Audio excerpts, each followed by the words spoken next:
नमस्कार, आप देख रहे हैं न्यूज़ वन इंडिया और मैं हूं आपके साथ अमृता चौहान। सबसे पहले अपने दर्शकों को बता दें कि अब से कुछ ही देर बाद वो बनने वाले हैं खबरों की दुनिया के एक बहुत बड़े बदलाव के साक्षी। बदलाव क्या है ये हम आपको जल्द ही बताएंगे भी और दिखाएंगे भी। फिलहाल रुख करते हैं इस वक्त की बड़ी खबर का। ग्रेटर नोएडा दौरे पर डिप्टी सीएम होंगे दिनेश शर्मा। 5 जगहों पर होगा डिप्टी सीएम का स्वागत। धूम मानिकपुर में शिक्षक सम्मेलन कार्यक्रम है। सम्मेलन में शामिल होंगे डॉक्टर दिनेश शर्मा। 12:40 पर प्रेस कॉन्फ्रेंस करेंगे डेप्यूटी सीएम। तो धूम मानिकपुर में शिक्षक सम्मेलन कार्यक्रम है। सम्मेलन में शामिल होंगे डॉक्टर दिनेश शर्मा। 12:40 पर प्रेस कॉन्फ्रेंस करेंगे डिप्टी सीएम। ग्रेटर नोएडा के दौरे पर है डिप्टी सीएम दिनेश शर्मा। 5 जगहों पर डिप्टी सीएम का स्वागत किया जाएगा। डिप्टी सीएम दिनेश शर्मा के स्वागत की तमाम तैयारियां की गई हैं और आज सम्मेलन होंगे जहां पर वो शामिल होंगे। ग्रेटर नोएडा के दौरे पर है डिप्टी सीएम दिनेश शर्मा। 12:40 पर वो प्रेस कॉन्फ्रेंस भी करेंगे। ललित पंडित संवाददाता ग्रेटर नोएडा से हमारे साथ जुड़ गए हैं ज्यादा जानकारी के लिए। ललित, क्या कुछ खास रहेगा आज जब डेप्यूटी सीएम यहां पर दिनेश शर्मा पहुंचेंगे और क्या खास मकसद है उनके दौरे का? डॉक्टर दिनेश शर्मा यहाँ पर गेट नोएडा आ रहे हैं। उनका 5 स्थानों पर उनका स्वागत समारोह किया जाएगा। साथ में धूम मानिकपुर गांव में जो यहाँ के शिक्षक एमएलसी हैं श्रीचंद शर्मा, उनके आवास पर यहाँ शिक्षण सम्मेलन कार्यक्रम में भी शामिल होंगे। उसके बाद में 12:40 पर उनके द्वारा एक प्रेस कॉन्फ्रेंस का आयोजन किया जाएगा और जिसके बाद में जो प्रबुद्ध सम्मेलन जो बीजेपी पार्टी के द्वारा आयोजित किया जा रहा है उसकी शुरुआत की जाएगी और गौतम बुद्ध नगर यूनिवर्सिटी जो ग्रेटर नोएडा में स्थित है वहां पर प्रबुद्ध सम्मेलन में भी सम्मिलित होंगे। इसके बाद में जो यहाँ पर कासना और जेवर में भी इनके द्वारा जो प्रबुद्ध वर्ग सम्मेलन है उसमें शामिल हुआ जाएगा और लगभग 4:30 बजे शाम को ये वापस यूपी सदन लौट जाएंगी। जी ललित, आज प्रेस कॉन्फ्रेंस भी करने वाले हैं, क्या कुछ कह सकते हैं प्रेस कॉन्फ्रेंस के दौरान डेप्यूटी सीएम? जी, जैसा कि बताया गया कि यहाँ पर प्रबुद्ध वर्ग सम्मेलन जो बीजेपी पार्टी के द्वारा शुरू किया जा रहा है उसको लेकर के प्रेस वार्ता आयोजित की गई है और इसमें प्रत्येक जनपद में जिस तरह से डिप्टी सीएम का दौरा रहेगा और वहां पर इनके द्वारा प्रेस वार्ता आयोजित करके जो प्रबुद्ध वर्ग सम्मेलन है उसके संबंध में जानकारी जो पत्रकार बंधु होंगे उनको उपलब्ध कराई जाएगी। जी, बहुत बहुत धन्यवाद ललित इस तमाम जानकारी के लिए।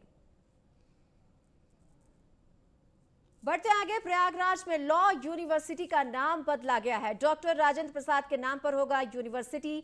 सीएम योगी ने लिया है नाम बदलने का फैसला। तो एक अहम फैसला लिया है सीएम योगी आदित्यनाथ ने।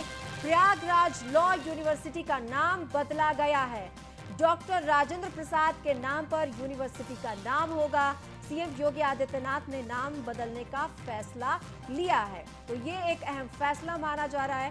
प्रयागराज लॉ यूनिवर्सिटी का नाम बदला गया है और इस यूनिवर्सिटी का नाम डॉक्टर राजेंद्र प्रसाद के नाम पर होगा। इस यूनिवर्सिटी का नाम डॉक्टर राजेंद्र प्रसाद के नाम पर होगा। प्रयागराज लॉ यूनिवर्सिटी अब नए रूप में होगा क्योंकि यूनिवर्सिटी का नाम बदला गया है।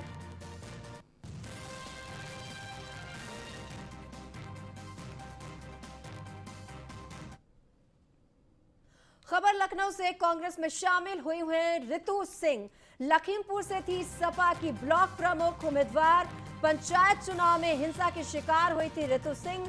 रितु सिंह से मिलने लखीमपुर गई थी प्रियंका गांधी वाड्रा। प्रियंका गांधी की मौजूदगी में रितु सिंह ने सदस्यता ली है।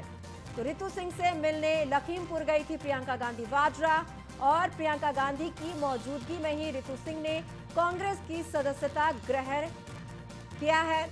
तो रितु सिंह से लखीमपुर मिलने के लिए गई थी प्रियंका गांधी वाड्रा।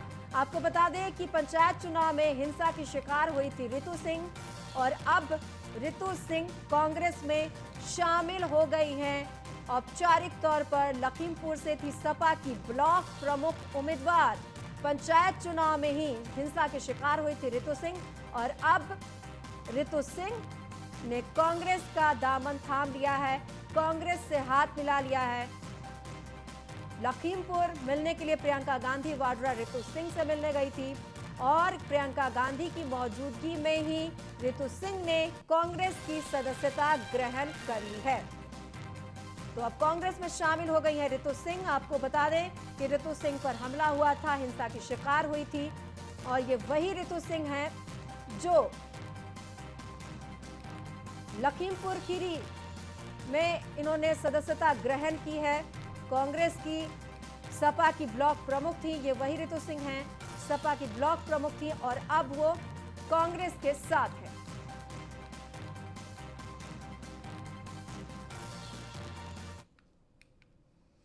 और अब खबर सुल्तानपुर से, जहां पर बीजेपी जिला पंचायत अध्यक्ष राजेश अग्रहरि का भव्य स्वागत किया गया। आपको बता दें कि अमेठी जिला पंचायत अध्यक्ष राजेश अग्रहरि ने सभी व्यापारियों को संबोधित करते हुए कहा है कि अगर व्यापारियों के ऊपर किसी भी प्रकार की कोई समस्या होती है तो हम सब मिलकर एक साथ खड़े रहेंगे। वहीं इस दौरान उनके साथ व्यापार मंडल के प्रभारी रविंद्र तिवारी भी मौजूद रहे।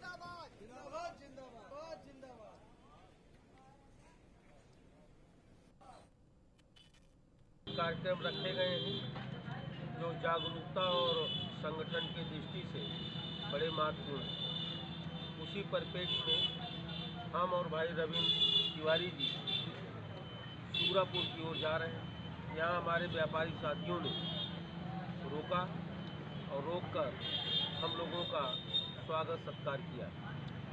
प्रतापगंज बाजार के इस स्वागत सत्कार से हम लोग अभिभूत हैं। और आपकी जानकारी के लिए बता दूं कि व्यापारी हमेशा स्पष्ट रेखा खींचता है और व्यापारी हित के लिए वो अच्छा से अच्छा काम करने का प्रयास करता है।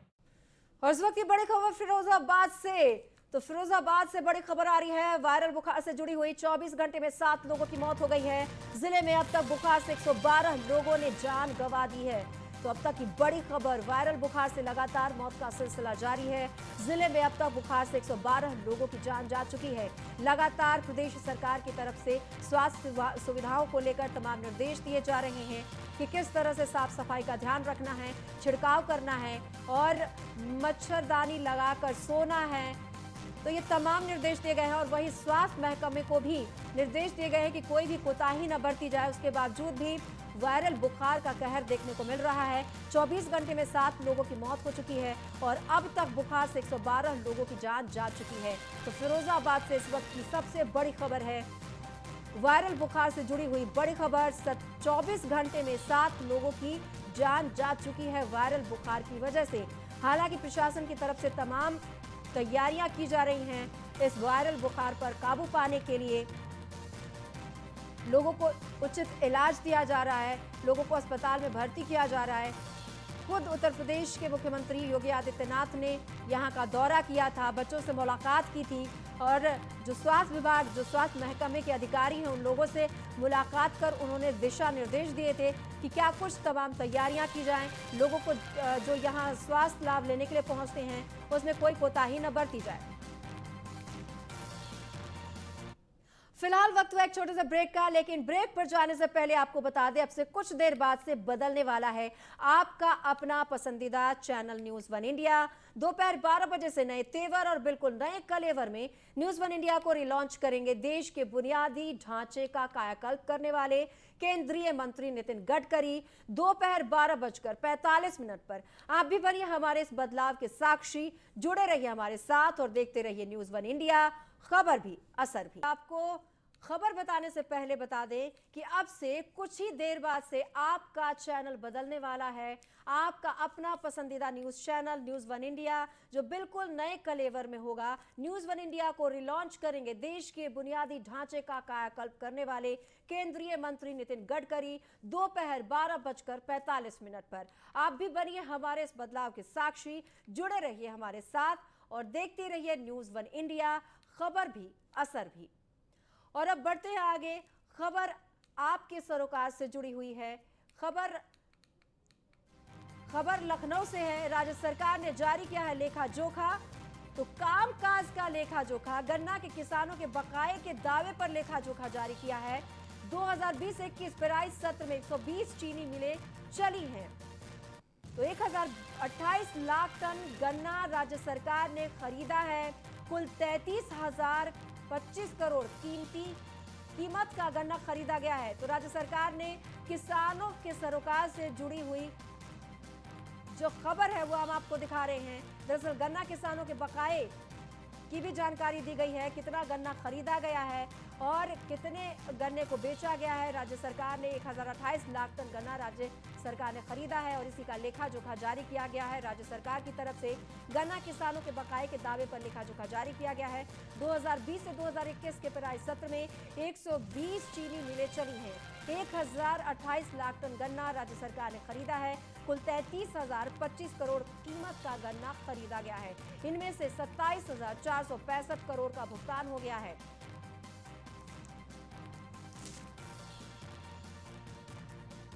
तो राज्य सरकार ने लेखा जोखा जारी किया है किसानों के, जो गन्ना किसान हैं उनको लेकर, और उन्होंने ये जानकारी दी है कि कितने गन्ने की खरीदारी राज्य सरकार ने की है और पेराई कितना हुआ है। तो 1028 लाख टन गन्ना राज्य सरकार ने खरीदा है। कुल 33,025 करोड़ कीमत का गन्ना खरीदा गया है। किसानों से राज्य सरकार ने ये लेखा जोखा जारी किया है। तो गन्ना किसानों के बकाये के दावे पर लेखा जोखा जारी किया गया है। दरअसल आपको बता दें कि प्रदेश में वही गन्ना किसान जो है वो लगातार समर्थन मूल्य की मांग बढ़ाने को लेकर भी मांग करते रहे हैं और इस बीच अब सरकार की तरफ से लेखा जोखा दिया गया है। एसके वाजपेयी हमारे साथ जुड़ गए हैं ज्यादा जानकारी के लिए। इसके जो गन्ना किसान हैं वो लगातार समर्थन मूल्य बढ़ाने की मांग करते रहे हैं और ऐसे में अब सरकार की तरफ से ये गन्ना को लेकर जो लेखा जोखा है वो पेश किया गया है। उत्तर प्रदेश सरकार लगातार गन्ना किसानों के भुगतान को लेकर पहले भी डिटेल जारी करती रही है। कल भी यूपी सरकार की तरफ से आधिकारिक तौर पर डिटेल जारी किए गए कि कितना गन्ना भुगतान अब तक उत्तर प्रदेश सरकार की तरफ से किया गया है, जिसमें उत्तर प्रदेश सरकार ने कहा कि अब तक 1,42,000 करोड़ 650 का भुगतान उत्तर प्रदेश सरकार की तरफ से किया गया है। 45 लाख ऐसे गन्ना किसान हैं जिनके खाते में सीधे ये भुगतान भेजा गया है। वहीं अगर हम देखें जो 33,000 करोड़ रुपए का भुगतान गन्ना किसानों को करना था, जिसमें 27,750 करोड़ रुपए का भुगतान गन्ना किसानों को किया जा चुका है। और जहां तक कोरोना काल की बात रही, उस दौरान भी प्रदेश की 120 चीनी मिलें लगातार क्रियाशील रही, वो चलती रही।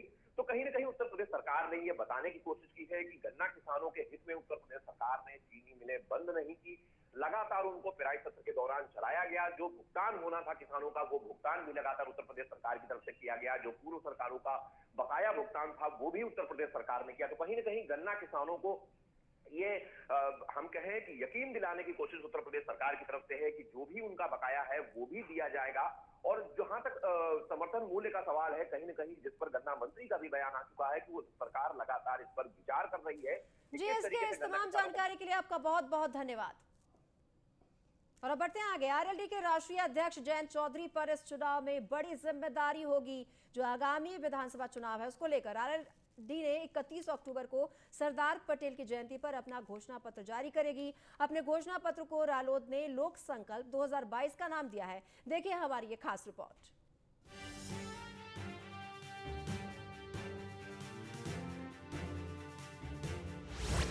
जयंत के कंधों पर जिम्मेदारी, चुनाव की तैयारी। घोषणा पत्र तैयार करने में जुटी आरएलडी। ग्राम प्रधानों से जयंत चौधरी ने मांगी राय। यूपी में अगले साल होने वाले विधानसभा चुनाव को लेकर राष्ट्रीय लोकदल ने भी अपनी तैयारी शुरू कर दी है। आरएलडी के राष्ट्रीय अध्यक्ष जयंत चौधरी पर इस चुनाव में बड़ी जिम्मेदारी होगी। इससे पहले अजीत चौधरी की देखरेख में जयंत चौधरी पार्टी के लिए काम करते थे, लेकिन उनके निधन के बाद से पार्टी की सारी जिम्मेदारी जयंत चौधरी पर आ गई। इसी जिम्मेदारी के साथ अब नई चुनौतियां भी सामने है। आरएलडी पश्चिमी यूपी की सियासत में मजबूत पकड़ रखती है, लिहाजा विधानसभा चुनाव को लेकर आरएलडी ने चुनावी खाका तैयार कर लिया है। आरएलडी ने 31 अक्टूबर को सरदार पटेल की जयंती पर अपना घोषणा पत्र जारी करेगी। अपने घोषणा पत्र को रालोद ने लोक संकल्प 2022 का नाम दिया है। आरएलडी अध्यक्ष जयंत चौधरी अन्य नेताओं के साथ घोषणा पत्र तैयार कर रहे हैं। इसके लिए जयंत चौधरी ग्राम पंचायत के प्रधानों को पत्र लिखकर उनकी राय भी मांगी है। राष्ट्रीय लोकदल 31 अक्टूबर को सरदार वल्लभ भाई पटेल साहब की जयंती के दिन अपना घोषणा पत्र जारी करेगी, जिसके लिए राष्ट्रीय लोकदल के सम्मानित राष्ट्रीय अध्यक्ष जयंत चौधरी जी ने लोक संकल्प 2022 का नाम दिया है। और लोक संकल्प 2022 की जो हमारी कमेटी है पूरे प्रदेश में पुलिस के अधिकारियों से, कर्मचारियों से और आपका डॉक्टरों से और सामाजिक हर क्षेत्र में अपनी राय ले रही है, जिसके चलते जयंत चौधरी जी 2 अक्टूबर के दिन पूरे प्रदेश के प्रधानों को एक पत्र जारी करेंगे और जिसमें हम अपने मैनिफेस्टो के लिए उनसे सुझाव हमने मांगे हैं और हमें उम्मीद है कि पूरे प्रदेश से, पूरे देश से हमें सुझाव मिलेंगे और उसी आधार पर हम मुद्दे तय करेंगे और हमारे नेता आदरणीय जयंत चौधरी जी 31 अक्टूबर को अपना घोषणा पत्र जारी करेंगे। पार्टी सूत्रों के मुताबिक 2 अक्टूबर को गांधी जयंती के अवसर पर जयंत चौधरी 58,189 ग्राम प्रधानों को पत्र लिखेंगे और घोषणा पत्र के लिए उनकी राय लेंगे। इसके अलावा 2 अक्टूबर को आरएलटी 5 लाख लोगों के घर घोषणा पत्र पर सर्वेक्षण कराएगी। इस दौरान जनता से सीधे सुझाव लिए जाएंगे। उत्तर प्रदेश में विधानसभा चुनाव की तैयारी में सभी राष्ट्रीय पार्टियां अपनी अपनी तैयारी में जुट चुकी हैं। पश्चिम उत्तर प्रदेश में एक अहम भूमिका निभाने वाली राष्ट्रीय लोकदल भी अपनी तैयारी शुरू कर चुकी है। ऐसे में राष्ट्रीय लोकदल 31 अक्टूबर को अपना घोषणा पत्र जारी करेगी। इस घोषणा पत्र से पहले राष्ट्रीय लोकदल के जो राष्ट्रीय अध्यक्ष है जयंत चौधरी, वो सभी गणमान्य लोगों, बुद्धिजीवी लोगों से अपनी राय ले रहे हैं कि किस तरह से घोषणा पत्र में घोषणाएं रखी जाएं और उसके बाद पश्चिम उत्तर प्रदेश में किस तरह राष्ट्रीय लोकदल अपनी छाप छोड़ पाएगी, किस तरह का धमाल मचा पाएगी, वो तो चुनाव में ही पता चल पाएगा। जयंत चौधरी वैसे तो लंबे समय से सियासी मैदान में हैं और किसान राजनीति की अच्छी समझ रखते हैं। हाल ही में हुए पंचायत चुनाव में पार्टी ने अच्छा प्रदर्शन किया है, लेकिन मौजूदा माहौल में विधानसभा चुनाव 2022 का सफर जयंत चौधरी के लिए आसान नहीं होने वाला है। पार्टी को साथ लेकर चलना और अधिक मजबूत बनाना उनके लिए बड़ी चुनौती साबित होगा। Bureau report, news 1 India. और खबर लखनऊ से, हिस्ट्री शीटर को गोली मारी गई है। गोली लगने से हिस्ट्री शीटर अन्नू की मौत हो गई है। मौके से भाग रहे 2 अपराधियों को पुलिस ने पकड़ा है। रंजिश, प्रॉपर्टी डीलिंग के विवाद में हत्या की आशंका जताई जा रही है। तो हिस्ट्री शीटर को गोली मारी गई है। हिस्ट्री शीटर अन्नू की मौत हो गई है। मौके से भाग रहे 2 आरोपियों को पुलिस ने पकड़ा है। कहा जा रहा है कि रंजिश, प्रॉपर्टी डीलिंग के विवाद में हत्या की आशंका जताई जा रही है। तो लखनऊ से बड़ी खबर इस वक्त की।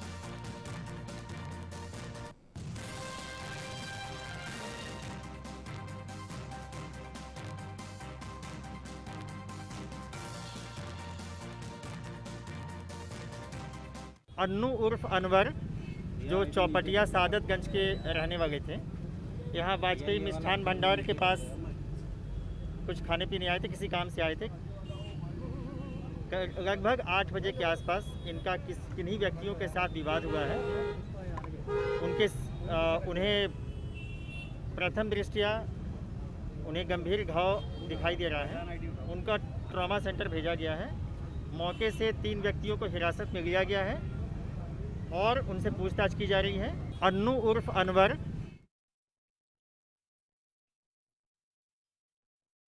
लगने से हिस्ट्री शीटर अन्नू की मौत हो गई है। कहा जा रहा है कि हो सकता है कि रंजिश की वजह से यह गोली मारी गई हो। नीलेश चौहान हमारे साथ संवाददाता जुड़ गए हैं ज्यादा जानकारी के लिए फोन लाइन पर। नीलेश, क्या वजह रही कि हिस्ट्री शीटर को गोली मारी गई? पुलिस का क्या कहना है, क्या है ये पूरा मामला? देखिए, बिल्कुल आपको बता दूं कि कल देर शाम शहादतगंज थाना क्षेत्र में जिस तरीके से अन्नू अनवर, जो कि शहादतगंज थाना क्षेत्र का हिस्ट्री शीटर था, उसकी गोली मारकर निर्मम हत्या कर दी गई। सवाल ये उठता है कि राजधानी में धारा 144 लागू होने के बावजूद भी अगर सरेआम इस तरीके से हिस्ट्री शीटर को गोली मारी गई और गोली मारने के बाद अपराधियों को हालांकि पुलिस ने पकड़ लिया है, सवाल ये भी उठता है कि बीच चौराहे पर आखिर पुलिस कहाँ थी उस समय जिस समय गोलीकांड की घटना हुई। दूसरी बात ये उठता है कि प्रॉपर्टी डीलिंग के विवाद में अक्सर राजधानी में गोलियां चलती हैं, लेकिन जब कोई प्रॉपर्टी का मामला थाने पर पहुंचता है तो थाने की जो पुलिस होती है वो मामला को रफा दफा करने में जुटी रहती है, जिसका नतीजा होता है कि आए दिन राजधानी में गोलीकांड होता है। फिलहाल पूरे अगर हम गोलीकांड की घटना को देखें, बहुत बहुत धन्यवाद आपका इस तमाम जानकारी के लिए। तो फिलहाल वक्त हुआ है इस खबर को यही खत्म करने का। लेकिन आपको बता दें, अब से कुछ ही देर बाद से बदलने वाला है आपका अपना पसंदीदा news channel news one India. दोपहर 12 बजे से नए तेवर और बिल्कुल नए कलेवर में न्यूज वन इंडिया को रिलॉन्च करेंगे देश के बुनियादी ढांचे का कायाकल्प करने वाले केंद्रीय मंत्री नितिन गडकरी। दोपहर 12:45 पर आप भी बनिए हमारे इस बदलाव के साक्षी। जुड़े रहिए हमारे साथ और देखते रहिए न्यूज वन इंडिया, खबर भी असर।